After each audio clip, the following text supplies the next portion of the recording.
अस्सलाम वालेकुम students, welcome back with new chapter of organic chemistry. ठीक है, और ये हमारा चैप्टर होगा बेसिक कॉन्सेप्ट्स। बेसिक कॉन्सेप्ट्स आप एफएससी पार्ट 1 में भी पढ़ चुके हो केमिस्ट्री, लेकिन यहाँ पे जो बेसिक कॉन्सेप्ट्स हैं ये थोड़े से अपर लेवल के हैं। ठीक है, मतलब इसमें एटम, मॉलिक्यूल, आयन वगैरह हम नहीं सीखने वाले। ऑर्गेनिक केमिस्ट्री में जो बेसिक कॉन्सेप्ट्स हैं हम उनको सीखेंगे। ठीक है, उसमें सबसे पहले हमारे पास हाइब्रिडाइजेशन है। हाइब्रिडाइजेशन के बाद हम कुछ कॉन्जुगेशन से रिलेटेड, ठीक है, पाई बॉन्ड डीलोकलाइजेशन जिसमें एरोमेटिक करैक्टर भी थोड़ा बहुत शामिल होगा, वो सीखेंगे। उसके बाद डाइपोल मूवमेंट जैसा कॉन्सेप्ट, ठीक है, ऑर्गेनिक केमिस्ट्री में किस तरह इंप्लीमेंट होता है। हाइपर कॉन्जुगेशन नया कॉन्सेप्ट होगा। इसी तरह आपके पास और इस तरह के बहुत सारे कॉन्सेप्ट्स जो हैं वो, जैसे हाइड्रोजन बॉन्डिंग है। ठीक है, हाइड्रोजन बॉन्डिंग एफएससी में तो आपने बहुत शॉर्टली पढ़ा था, यहाँ पे आप इसको इम्प्लीमेंट करोगे ऑर्गेनिक कंपाउंड्स पे। ठीक हो गया। इसके अलावा हमारे पास इंडक्टिव इफेक्ट होगा और भी एक एक जो इम्पॉर्टेंट कॉन्सेप्ट हैं बेसिक केमिस्ट्री ऑर्गेनिक से रिलेटेड, ठीक है, उनको हम डिटेल में समझेंगे।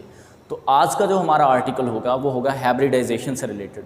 तो सबसे पहले हम यहाँ पे पढ़ेंगे हाइब्रिडाइजेशन, और हाइब्रिडाइजेशन हम पढ़ेंगे जो नॉर्मली ऑर्गेनिक कंपाउंड में ज़्यादा फेमिलियर आपके पास एटम्स हैं या एलिमेंट्स हैं, जिसमें कार्बन है, जिसमें नाइट्रोजन है, जिसमें ऑक्सीजन है।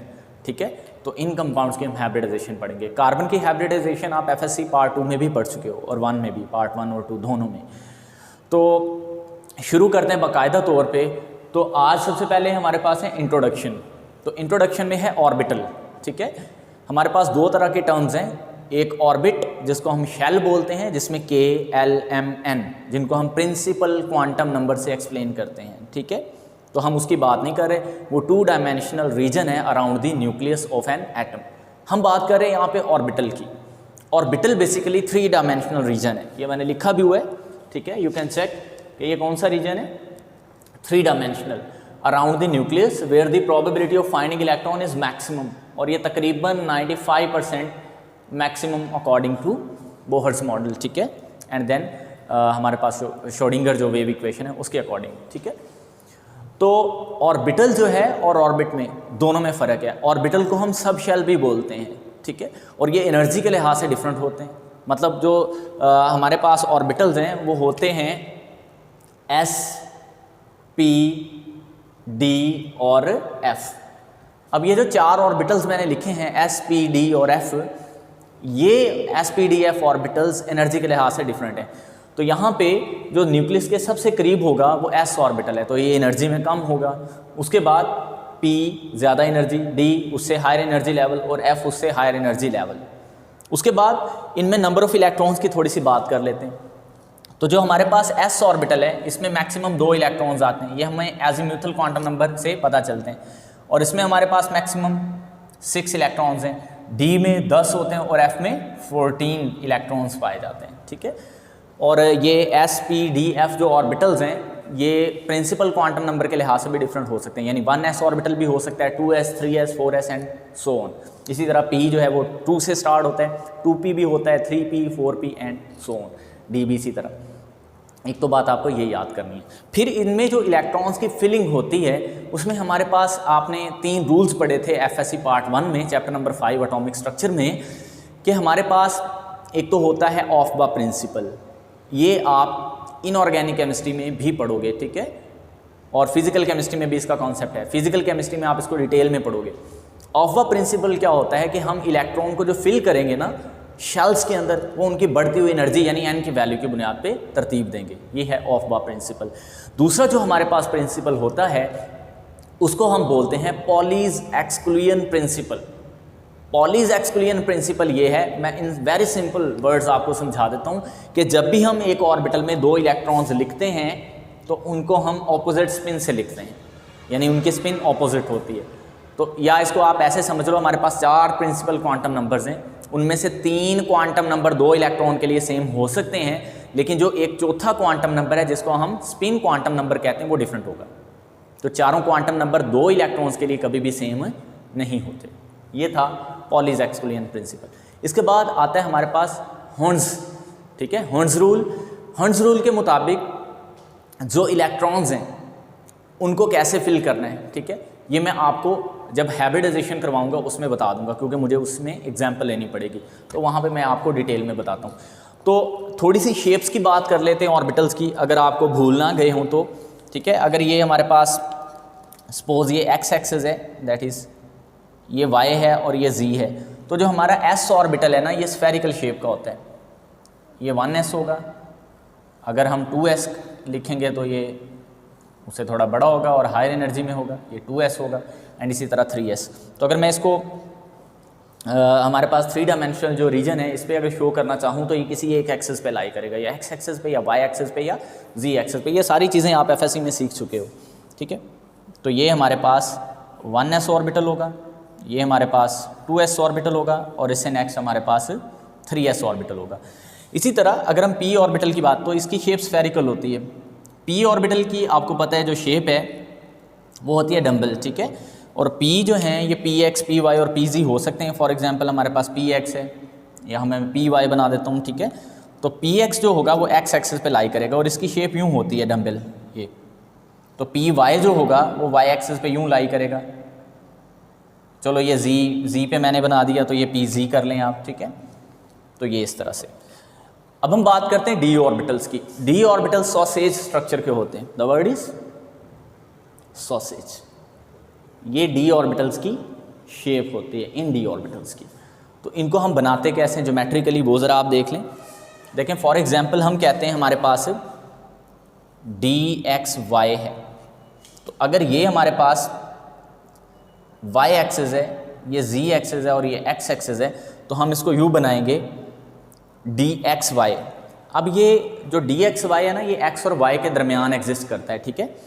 तो देखें ये x एक्सिस है और ये वाला y एक्सिस, तो नीचे भी ये y एक्सिस है ये, तो एक इसका लोब इस तरफ होगा x एक्सिस पे, दूसरा ये वाला x एक्सिस है, तो ये y की तरफ यूँ होगा। ये देखें दोबारा, ये x एक्सिस है, ये भी x एक्सिस है। तो हमने जो x बनाना है ना, वो x के साथ लेकिन y वाली साइड की तरफ बनाना है, ऊपर z वाली साइड। इसी तरह ये भी x के साथ बनाया लेकिन y वाली साइड पे, तो y वाला हम x वाली साइड की तरफ बना देंगे इस तरफ। तो ये सॉसेज स्ट्रक्चर है। इसी तरह बाकियों के भी बनते हैं, ठीक है। तो मैं मज़ीद शेप पे नहीं आऊँगा, अगर आप इसको देखना चाहते हैं तो आप एफएससी के लेक्चर देखें, तो आपको इनकी शेप समझ आ जाएंगी। तो ये हमारे पास, और जो f ऑर्बिटल है इसकी शेप काफ़ी ज़्यादा कॉम्प्लेक्स होती है। उसके बाद आते हैं, अच्छा ऑर्बिटल्स भी 2 तरह के होते हैं, बॉन्डिंग और एंटी बॉन्डिंग। बॉन्डिंग ऑर्बिटल्स और एंटी बॉन्डिंग ऑर्बिटल्स, उनसे फिर बनते हैं मॉलिक्यूलर ऑर्बिटल्स, ठीक है। वो बॉन्डिंग और एंटी बॉन्डिंग होते हैं, उनकी हम आगे MOT में बात कर लेंगे, MOT मॉलिक्यूलर ऑर्बिटल थ्योरी, ठीक है। यहाँ वो इनऑर्गेनिक केमिस्ट्री का हिस्सा है। अब हम बात यहाँ पे करेंगे सिग्मा बॉन्ड की। तो इसकी स्टेटमेंट मैं यहाँ पे नहीं लिखने वाला, मैं जस्ट एग्जांपल्स दूंगा, ठीक है। एग्जांपल में मैं पहले दे देता हूँ s ऑर्बिटल, ये s ऑर्बिटल है और ये भी एक s ऑर्बिटल है, ये 2 s ऑर्बिटल्स हैं। तो ये जब ओवरलैप करेंगे ना, आपस में मिक्स होंगे, तो इनकी ओवरलैपिंग हम ऐसे कर लेते हैं, ये इनकी ओवरलैपिंग हो रही है, तो इससे एक बड़ा मॉलिक्यूलर ऑर्बिटल बनेगा। देखो ये एक एटॉमिक ऑर्बिटल है, मैं इसको एक्सप्लेन कर देता हूँ, दैट इज़ एटॉमिक ऑर्बिटल। ये भी क्या है, एटॉमिक ऑर्बिटल। तो ये इनकी ओवरलैपिंग हो रही है, ठीक है, ये मिक्सिंग हो रही है इनकी, और यहाँ पे हमारे पास मॉलिक्यूलर ऑर्बिटल बना है।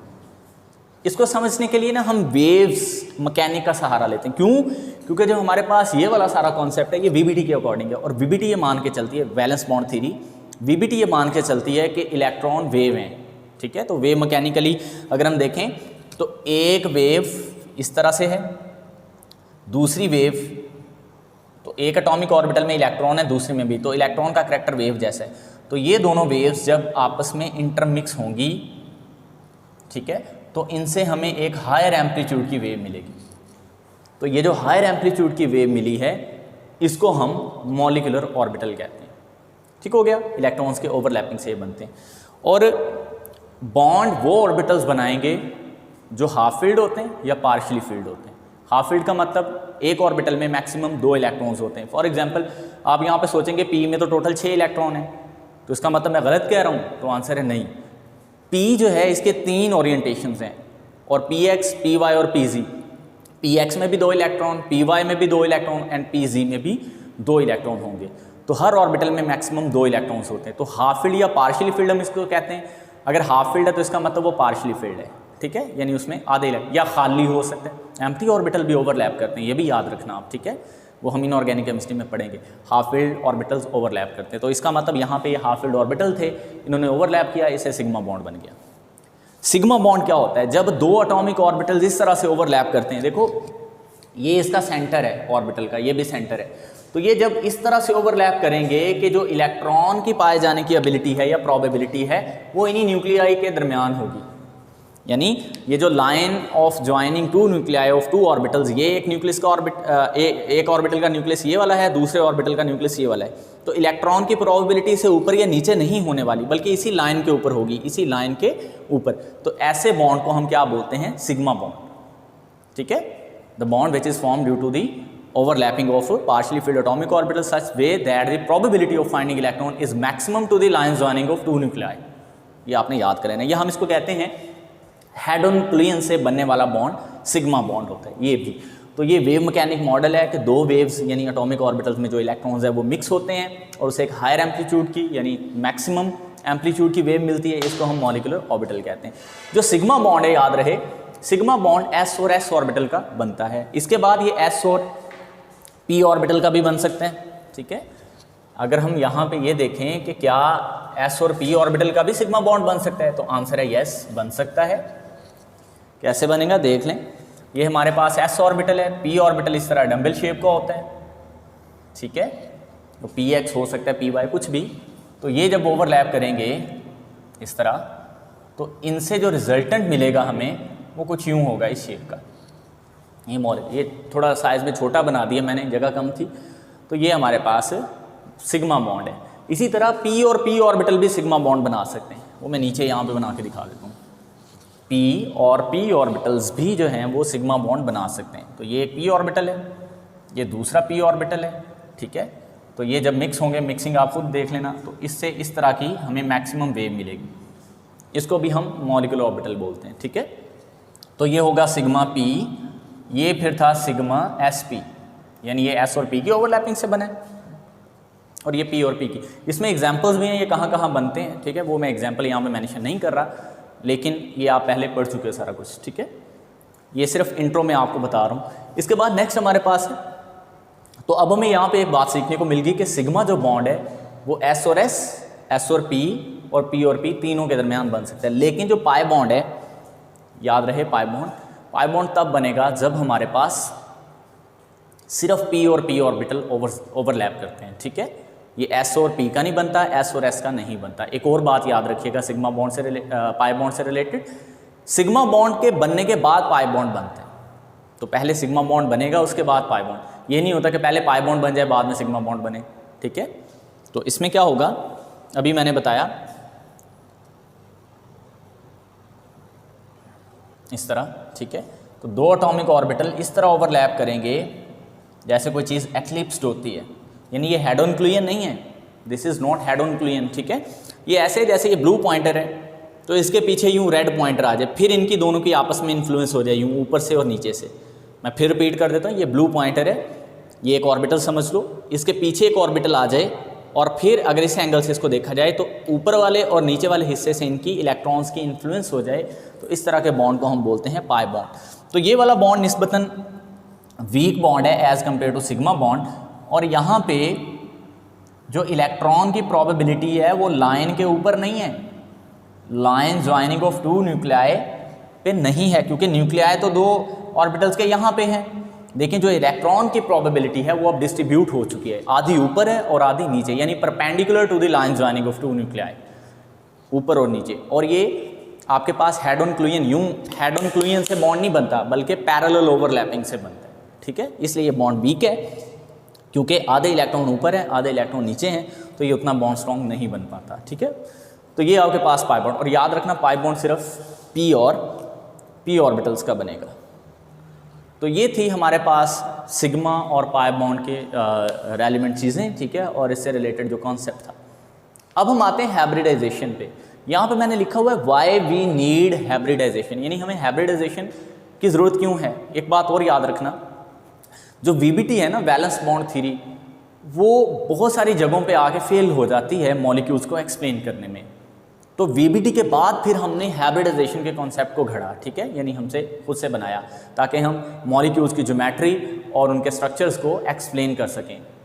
ओके, यहाँ तक बात समझ आ रही है? तो अब हम देखते हैं कि हाइब्रिडाइजेशन की हमें ज़रूरत क्यों पड़ी। इसमें मैं एक एग्जांपल लेता हूँ मीथेन के मॉलिक्यूल की, ये ऊपर मैं लिख रहा हूँ मीथेन का मॉलिक्यूल।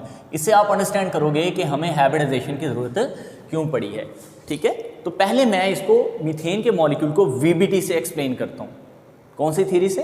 वीबीटी से, जो अर्ली थ्योरी है हाइब्रिडाइजेशन से। हाइब्रिडाइजेशन का कॉन्सेप्ट वीबीटी में बाद में आता था, ठीक है। तो मीथेन के मॉलिक्यूल में अगर आप चेक करो, सेंट्रल एटम हमारा कार्बन है जिसका एटॉमिक नंबर है 6। यहाँ पे मैं एक और भी प्रिंसिपल जो मैंने छोड़ दिया था जिसको हर्ट्ज रूल कहते हैं वो भी एक्सप्लेन कर देता हूँ। तो कार्बन में electron 1s2, 2s2, 2px1, 2py1 and 2pz0, ये इसकी ग्राउंड स्टेट कहलाती है। That is called ground state of carbon. अब यहाँ पे मैं हर्ट्ज रूल आपको बता देता हूँ। देखो ये जो दो इलेक्ट्रॉन्स हैं, ये यहाँ पे भी तो मैं लिख सकता था ना, ये यूँ ऐसे लिखा जा सकता था, लेकिन ऐसे लिखा नहीं है। क्यों? क्योंकि ये px, py और pz ये तीनों ऑर्बिटल्स कहलाते हैं डीजेनरेट ऑर्बिटल्स, ऐसे ऑर्बिटल्स जिनकी एनर्जी और शेप एक जैसी हो, ठीक है, सिर्फ इनकी ओरिएंटेशन डिफरेंट है। एनर्जी में भी एक जैसे हैं और शेप में भी एक जैसे हैं। तो हर्ट्ज रूल ये कहता है अगर आपके पास एक्स्ट्रा डीजेनरेट ऑर्बिटल्स अवेलेबल हैं, जो यहाँ पे हैं भी, तो आप इलेक्ट्रॉन को एक ही ऑर्बिटल में पेयर ना करो, बल्कि आप उनको सेपरेट रखो। ये मैक्सिमम स्टेबिलिटी ऑर्डर है। इससे कोई भी एटम अपने आप को ज़्यादा स्टेबल बना सकता है, बजाय कि आप उसको या आप ऐसे समझ लें, इससे एटम जो है वो मैक्सिमम बॉन्डिंग कर सकता है। उसमें जो मैक्सिमम बॉन्डिंग की एबिलिटी है वो बढ़ जाएगी। ज़ाहिर बात है, जब वो उसमें मैक्सिमम बॉन्डिंग होगी किसी एटम में, तो अपने आप को स्टेबल बना लेगा। तो इस तरह हम इसकी कॉन्फ़िगरेशन को लिखते हैं। ये ग्राउंड स्टेट है। इसकी एक्साइटेड स्टेट मैं यहाँ पे डायरेक्ट ही लिख देता हूँ। यहाँ से इलेक्ट्रॉन यहाँ चला जाएगा, तो ये इसकी कौन सी स्टेट होगी? Excited state. एस ऑर्बिटल से इलेक्ट्रॉन यहाँ चला गया।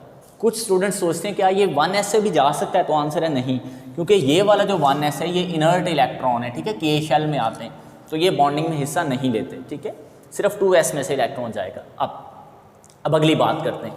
देखो हमारे पास यहाँ पे 4 ऑर्बिटल जोन से है ना, वो हाफ फिल्ड हैं, यानी उनमें एक एक इलेक्ट्रॉन है, ठीक है। अब चारों को देखो, चारों में एक एक इलेक्ट्रॉन है, तो चारों को एक एक इलेक्ट्रॉन की ज़रूरत है ना। कार्बन के जो 4 ऑर्बिटल्स हैं, चारों में एक एक इलेक्ट्रॉन है और चारों को एक एक की ज़रूरत है। तो ये क्या करेंगे अकॉर्डिंग टू वीबीटी? ये हमारे पास 1, 2, 3 एंड 4, ठीक है। ये 2s है, ये 2px है, ये 2py है और ये 2pz है। तो आप चेक करो, यहाँ पे भी एक इलेक्ट्रॉन है, यहाँ पे भी और तो हाइड्रोजन जो है वो इसके साथ बॉन्ड बना रहा है, सिग्मा बॉन्ड, ठीक है। वो कैसे बना रहा है? क्योंकि हाइड्रोजन की कॉन्फ़िगरेशन है 1s1।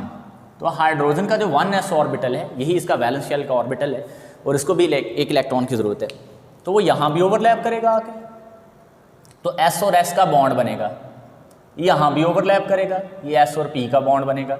यहाँ भी ओवरलैप करेगा, ये s और p का बॉन्ड बनेगा। यहाँ पे भी ओवरलैप करेगा, तो ये भी s और p का बॉन्ड बनेगा, ठीक है। और ये चारों बॉन्ड सिग्मा बॉन्ड्स हैं, याद रहे।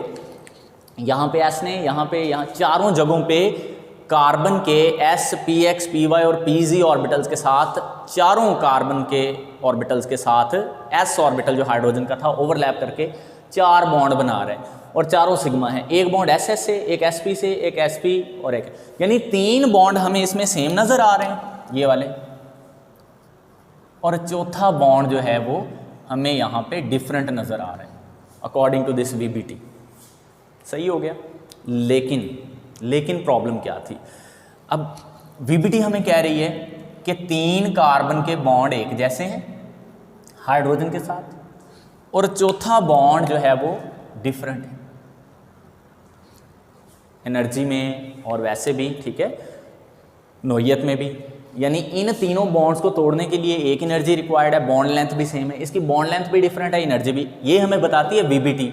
लेकिन जब हम इस मॉलिक्यूल मीथेन की एक्चुअल स्टडी करते हैं, जो कि एक्सरे स्टडी है, वो स्टडी हमें बताती है कि चारों बॉन्ड एक जैसे हैं, एक्सरे स्टडी या IR स्टडी हमें बताती है कि चारों बॉन्ड क्या हैं हमारे पास मीथेन के मॉलिक्यूल में, कार्बन टू हाइड्रोजन वो सेम है जो एक्चुअल है, एक्सपेरिमेंटल एविडेंस।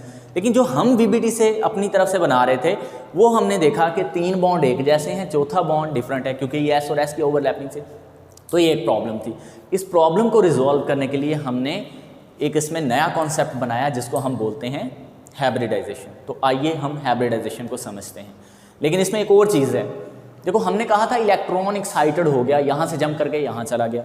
तो VBT में एक और प्रॉब्लम, एक तो प्रॉब्लम आपको समझ आ गई ना, दूसरी प्रॉब्लम ये थी इलेक्ट्रॉन S ऑर्बिटल से P में जंप करके जो गया है उसको एनर्जी लेनी पड़ी, लोअर से हायर ऑर्बिट में गया, तो वो एनर्जी कहाँ से आई।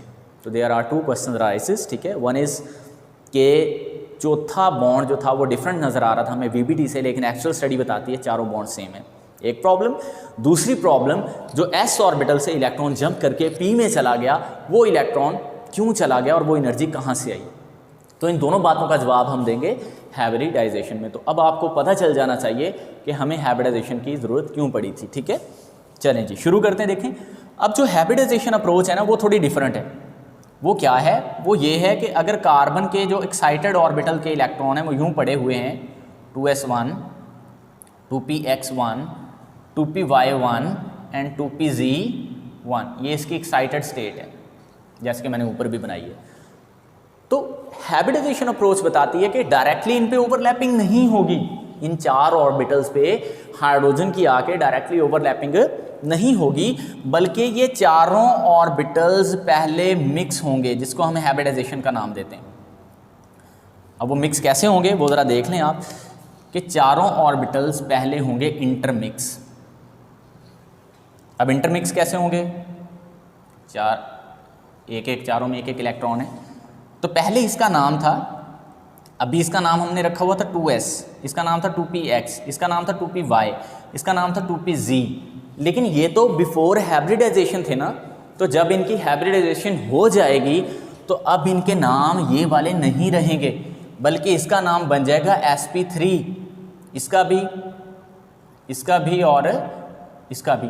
तो तीनों के नए नाम जो होंगे वो अब होंगे sp3, sp3, sp3 और तो ये टोटल कितने sp3 बने हैं, 4 sp3। लें जी यही हाइब्रिडाइजेशन समझ लें, हमें डिफाइन कर ली।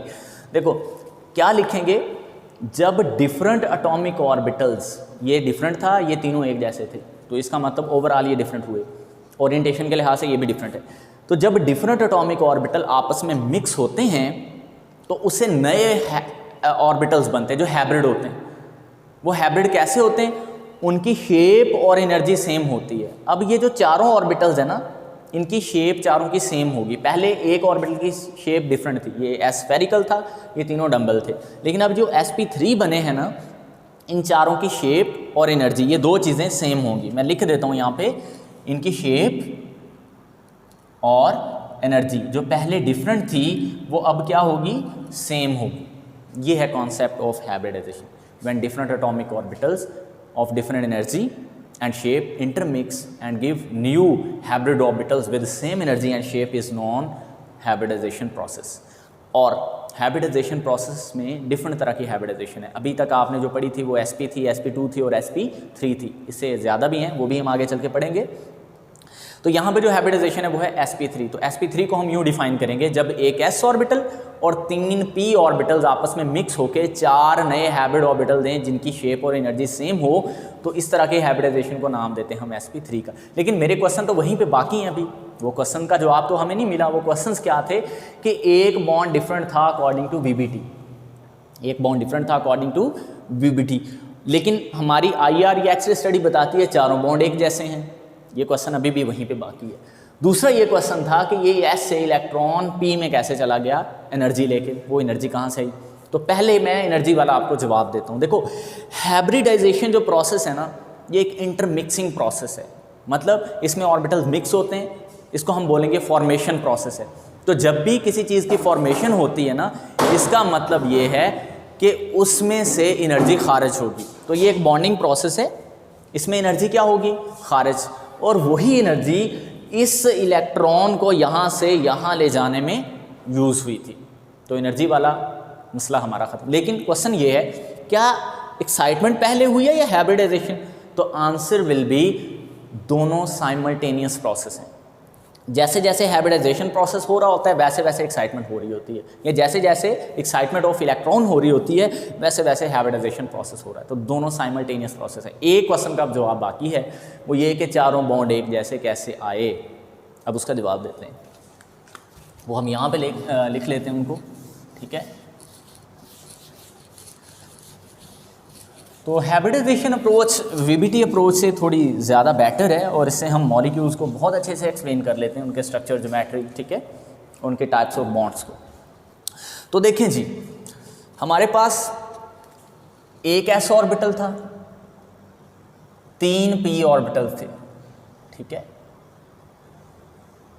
ये है 2s, ये था 2px, ये 2py और ये 2pz। तो जब ये आपस में मिक्स हुए हैं, मिक्सिंग के बाद इनकी जो शेप है और एनर्जी है वो एक जैसी हो गई है, और इनकी शेप आपको पता है टेट्राहेड्रल होती है, ये ज्योमेट्री कहलाती है। ये बोर्ड पे हम ड्रॉ नहीं कर सकते इसको, ठीक है। इसके जो लॉब्स हैं, सारे लॉब्स, उनके दरमियान जो बॉन्ड एंगल होता है वो 109.5 डिग्रीज़ का होता है। तो ये 3 डायमेंशनल स्पेस में है, लेकिन अब बोर्ड पे आप इसको ऐसे बनाओगे। तो यहाँ पे एक इलेक्ट्रॉन, यहाँ पे एक इलेक्ट्रॉन, यहाँ पे एक इलेक्ट्रॉन, यहाँ पे एक, और इन चारों के नाम हैं sp3 sp3 sp3। मैं लिख देता हूँ, इसका नाम भी sp3 है, इसका नाम भी sp3 और इसका नाम भी sp3 है, ठीक है। तो चारों ऑर्बिटल्स sp3 हैं। यहाँ तक क्लियर? अब इनकी जो ज्योमेट्री है वो मैं यहाँ पे लिख देता हूँ, टेट्राहेड्रल बोलते हैं इसको, टेट्राहेड्रल, ठीक है। ये हमारे पास। तो अब देखो, इस पे आके अब हाइड्रोजन ओवरलैप करेगा। यहाँ पे हाइड्रोजन का 1s ऑर्बिटल, तो 1s इस तरह गोल शेप का होता है, तो यहाँ पे इलेक्ट्रॉन पेयर्ड होंगे और बनेगा सिग्मा बॉन्ड, और ये बना sp3 का s से ओवरलैपिंग से। देखो sp3 यहाँ पे रेड वाला जो था वो कार्बन था, और जो ब्लैक वाला ओवरलैप कर रहा है वो हाइड्रोजन था। तो ओवरलैपिंग है sp3s। यहाँ पे भी ओवरलैपिंग कौन सी होगी? sp3s, यहाँ पे भी sp3s, और यहाँ पे भी sp3s। तो चारों जो बॉन्ड्स हैं वो हेड ऑन क्लियन से बने, यानी चारों बॉन्ड सिग्मा है। ये भी सिग्मा है, ये भी सिग्मा है, ये भी, और ये वाला भी। तो वी हैव 4 सिग्मा बॉन्ड्स है, ठीक है। और चारों जो सिग्मा बॉन्ड्स हैं वो बने हैं sp3 और s की ओवरलैपिंग से। अब sp3 कार्बन का था और s हाइड्रोजन का था। तो जो दूसरा मसला था ना, अब देखो आप, क्या चारों बॉन्ड्स में एक जैसी ओवरलैपिंग है? तो आंसर है यस, sp3s। तो चारों बॉन्ड अब हमें एक जैसे नज़र आ रहे हैं। तो हमारा जो दूसरा यहाँ पे क्वेश्चन था कि क्या 3 बॉन्ड एक जैसे हैं, चौथा डिफरेंट है? तो आंसर है नहीं। वीबीटी कहती है चौथा बॉन्ड डिफरेंट है, हाइब्रिडाइजेशन कहती है नहीं, चारों बॉन्ड एक जैसे हैं। और ये हमने सीखा है हाइब्रिडाइजेशन से। तो ये फ़र्क है वीबीटी और हाइब्रिडाइजेशन का। आई होप कि आपको समझ आई होगी। अच्छा, यहाँ पे मैं आपको एक बात बताता चलूँ, हमने आगे नेक्स्ट लेक्चर में पढ़नी है कार्बन की हाइब्रिडाइजेशन। तो उसमें से एक हाइब्रिडाइजेशन मैं आपको ऑलरेडी बता चुका हूँ, और वो कौन सी है भला? वो है sp3 हाइब्रिडाइजेशन, ठीक है। हमने कौन सी पढ़ ली आज? sp3। आज मैंने आपको जो बताया वो ये था कि ऑर्बिटल्स क्या हैं, उनकी शेप्स क्या हैं, उनमें नंबर ऑफ़ इलेक्ट्रॉन्स की डिस्ट्रीब्यूशन क्या है, ठीक है। थोड़ा सा मैंने आपको उनकी ओरिएंटेशंस भी बताई हैं। उसके बाद मैंने आपको कॉन्सेप्ट दिया सिग्मा और पाई बॉन्ड का, वो क्या है, ठीक है। सिग्मा बॉन्ड कहाँ कहाँ बन सकते हैं, पाई बॉन्ड कहाँ बन सकते हैं। और देन हमने देखा वीबीटी मॉलिक्यूल्स को कैसे एक्सप्लेन करती थी और उसमें ड्रॉबैक्स क्या थे, ठीक है। एनर्जी वाला ड्रॉबैक, और उसमें चारों बॉन्ड सेम नहीं आ रहे थे। ये अभी मैंने एक एग्जांपल ली, और भी बहुत सारी प्रॉब्लम्स थी। फिर हमने देखा हाइब्रिडाइजेशन क्या है, इसमें मिक्सिंग ऑफ ऑर्बिटल्स होती है बिफोर बॉन्डिंग। तो that is the better approach as compare to our previous theory which is VBT. तो उससे बेटर फिर हमने ये भी देखा कि किस तरह से ये मॉलिक्यूल्स को एक्सप्लेन करती है। तो नेक्स्ट मिलेंगे हम इंशाल्लाह लेक्चर नंबर 2 के साथ। तब तक के लिए इजाज़त दें। अल्लाह हाफिज़।